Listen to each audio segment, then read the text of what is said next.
Dear Patriots, before the news starts, please subscribe to our patriotic channel by clicking the subscribe button. Give us a thumbs up to this video.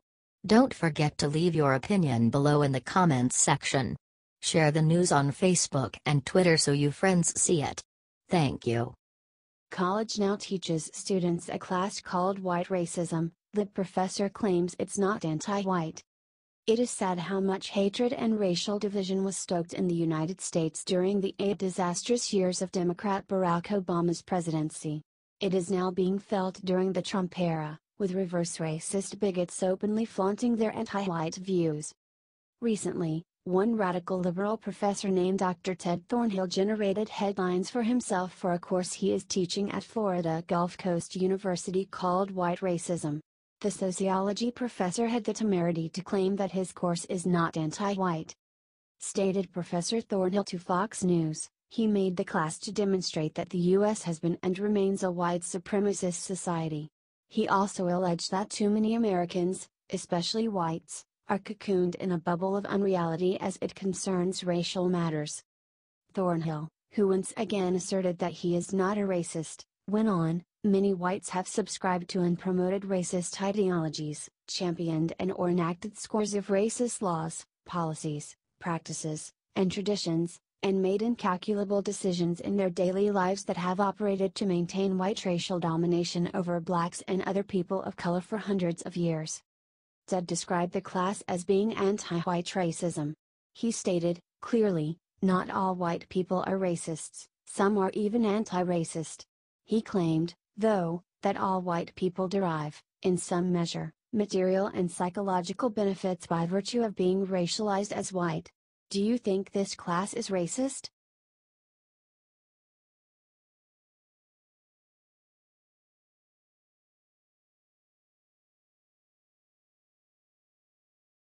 Sarah Sanders hits CNN with a brutal zinger for protesting President Trump's Christmas party.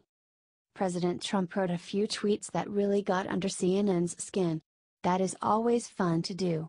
And as a result, CNN announced that they will be protesting Trump by not showing up to his Christmas party. Sarah Huckabee Sanders had the perfect comeback for this. Here are the tweets that made CNN so angry. At Fox News is much more important in the United States than CNN, but outside of the US, CNN International is still a major source of fake news, and they represent our nation to the world very poorly. The outside world does not see the truth from them. Tweeted Trump. We should have a contest as to which of the networks, plus CNN and not including Fox, is the most dishonest, corrupt and/or distorted in its political coverage of your favorite president, me. They are all bad.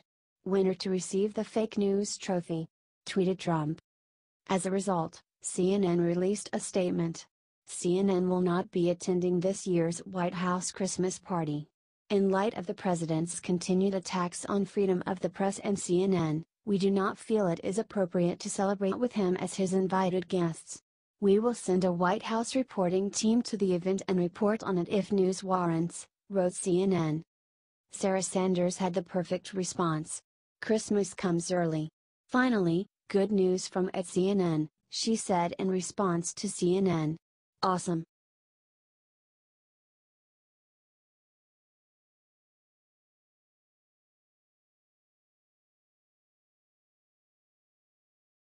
Watch ultra-liberal Trevor Noah admit that President Trump is right about Elizabeth Warren.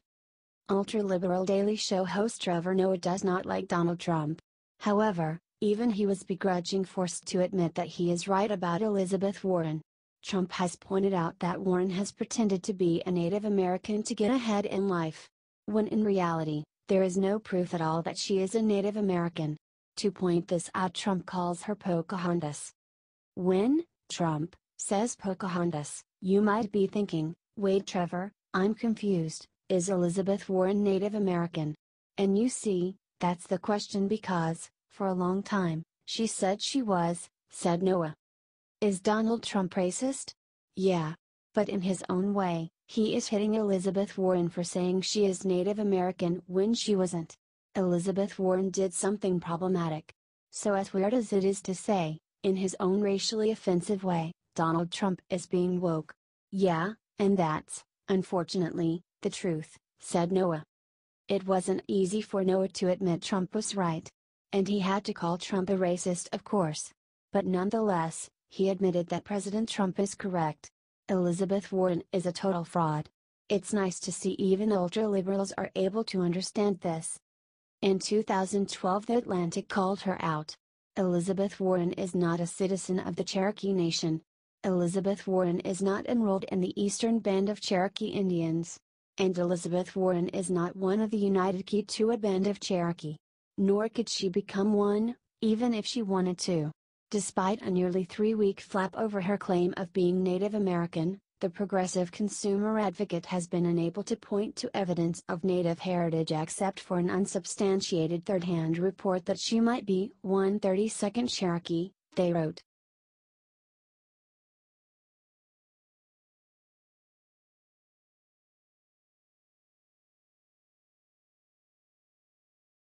Juanita Broaddrick exposes how Bill Clinton can still pay for all that he's done. Juanita Broaddrick has accused Bill Clinton of violently raping her decades ago. Although Clinton has not faced justice, Broaddrick reveals why she hasn't given up hope, and how Bill Clinton can still pay the price for what he's done. In the case of Bill Clinton, he's got a post-presidency. He's still paid, for instance, a presidential pension from the U.S. taxpayers. Are there things you'd like to see still done in his life that would affect him? Asked a Daily Caller reporter to Broaddrick. Oh yes. Everything that he's given as being a past president, with the exception of his Secret Service things. I think that all financial things that are given to him should be removed, Broaddrick responded. Bill Clinton is a horrible person, and so is Hillary. If people out there have allegations against him that have not been brought to the light of day, now is the time, said Broaddrick. Broaddrick is also pleased that after decades of ignoring her, the media is suddenly starting to take her allegations against Bill Clinton seriously. We're in a new era, and it's exciting, she said. Now that Bill Clinton is no longer a tool the Democrats can use, they are willing to speak up against him. Even if the reasons behind the media listening Broaddrick are fishy, if Broaddrick can finally be heard, it is a good thing.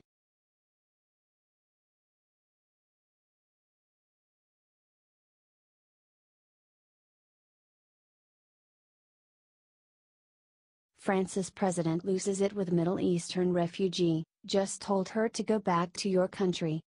In their most recent presidential election, France had the choice between voting for a liberal candidate and a hard-right candidate, and they ended up voting for the liberal named Emmanuel Macron. Macron entered office with liberal ideals regarding how he was going to govern a country which is undergoing seismic shifts in its demographics and culture, owing to the influx of people from the Middle East, North Africa, Sub-Saharan African and elsewhere. However, it clearly seems as though President Macron has finally accepted the fact that he cannot embrace these outsiders with open, loving arms like he probably thought he could with the open borders policy he campaigned fault with. In a surprising turn of events, left-wing Macron was filmed telling a refugee from Morocco that she should return to her own country. Described the Daily Caller about the president's altercation with this young Moroccan woman. The woman said her parents lived in France and that she wanted to remain in the country, despite being out of status. Macron disregarded the woman's argument and asked her to leave France. Said President Macron to the angry refugee, translated from French, "If you are not in danger, you should go back to your country. You are not in danger in Morocco." When the refugee demanded to be able to stay in France, even though she did not have a valid visa, Macron shot back, "I cannot give French papers to everyone who doesn't have them. How would I deal with the people who are already here and can't find a job?" Are you glad liberal Macron is actually seeing the light about his country's big problem?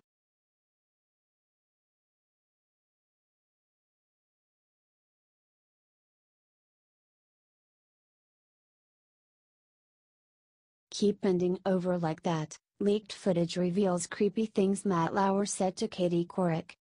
NBC host Matt Lauer was seen for a long time as something of a heartthrob or a sweetheart. It came as a great surprise to many viewers, then, that Lauer was fired by the network after multiple allegations of sexual misconduct. The details of Lauer's behavior have started coming out, and they are genuinely creepy. A new behind-the-scenes video of Lauer in the Today Show cast just proved what a pervert Lauer is, even to his well-known female colleagues.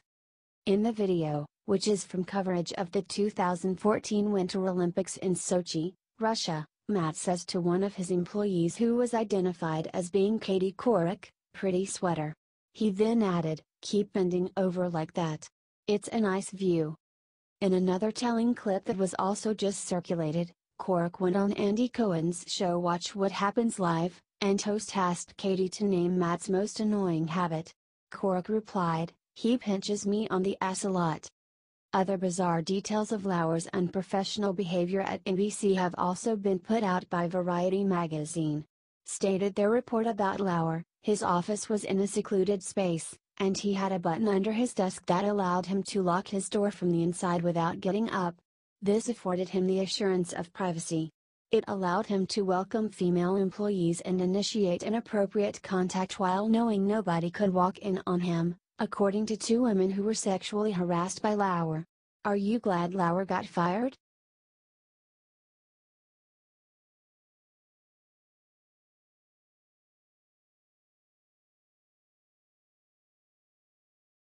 Geraldo is in huge trouble with Fox News for what he said to defend Matt Lauer. Smarmy liberal NBC News on-air personality Matt Lauer claimed to be a defender of women. In class left-wing hypocrite fashion, he was proved instead to be a sex predator. When he was fired by NBC, however, his former colleague Geraldo Rivera came to his defense in a bizarre and poorly thought-out way. Tweeted Fox News. Rivera after word got out that Matt had been unceremoniously dumped by NBC, sad about it and later great guy, highly skilled and empathetic guests and a real gentleman to my family and me.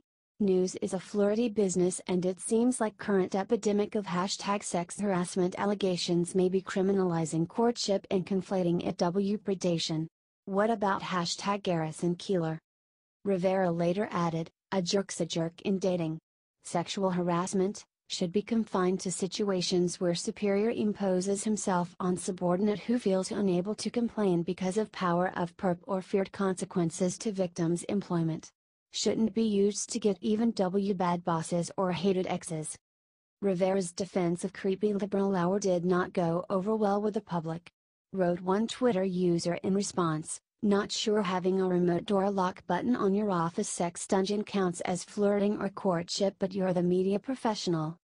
Geraldo later issued an apology, boasting, "Reaction to my tweets today on #sex harassment makes clear.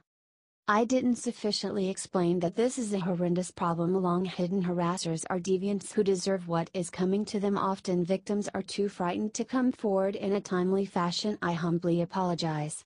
Rivera's employers at Fox News were not amused.